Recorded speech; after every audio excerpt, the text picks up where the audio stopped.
শুভ দুপুর। আজকে আমাকে দুদিন তো ভিডিও দিয়েছে, তোমার কাকু করেছে। খুব শরীর খারাপ ছিল, এখনও সর্দি কাশি প্রচুর ধরে রয়েছে। তবুও চান পান করে একটু ফ্রেশ হয়েছি। কি রান্না করেছি তোমাদের দেখাই। আর তোমরা অনেকে আমাকে চুষি পিঠের কথা বলছো, আমি শরীর খারাপের জন্য করতে পারছি না। এর ভেতরে আমি করে তো অবশ্যই তোমাদের দেখাবো। এই যে ভাত, একদম ধোঁয়া হচ্ছে ভাত।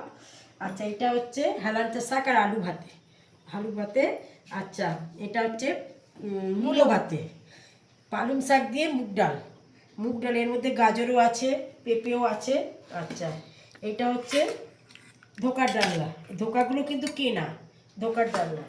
এটা হচ্ছে টক দই দিয়ে বেগুন করেছি, মানে দই বেগুন। আর হচ্ছে বকুলি দিয়ে ভাজা, পনির দিয়ে, আলু দিয়ে, গাজর দিয়ে ডালনা করেছি। এতে পুরো পালং না, আপনারা ফুলকপি রান্না করেন তো ফুলকপির মতনই ডালনা করবেন। জিরে, তেজপাতা, শুকনো লঙ্কা ফোড়ন দিয়ে একটু ভেজে নিয়ে জিরে আদা বাটা দিয়ে করবেন। একটু নাবিয়ে একটু ঘি গরম মশলা দেবেন, খেতে খুব ভালো লাগবে। আর আমাদের তো এই শীতকালে ফল কাটাই থাকে।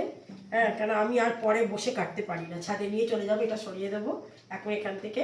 ঠিক আছে, আমার রান্নাবান্নার কথাবার্তা যদি ভালো লেগে থাকে তাহলে একটা লাইক করে দেবেন, একটা সাবস্ক্রাইব করে দেবেন। নমস্কার।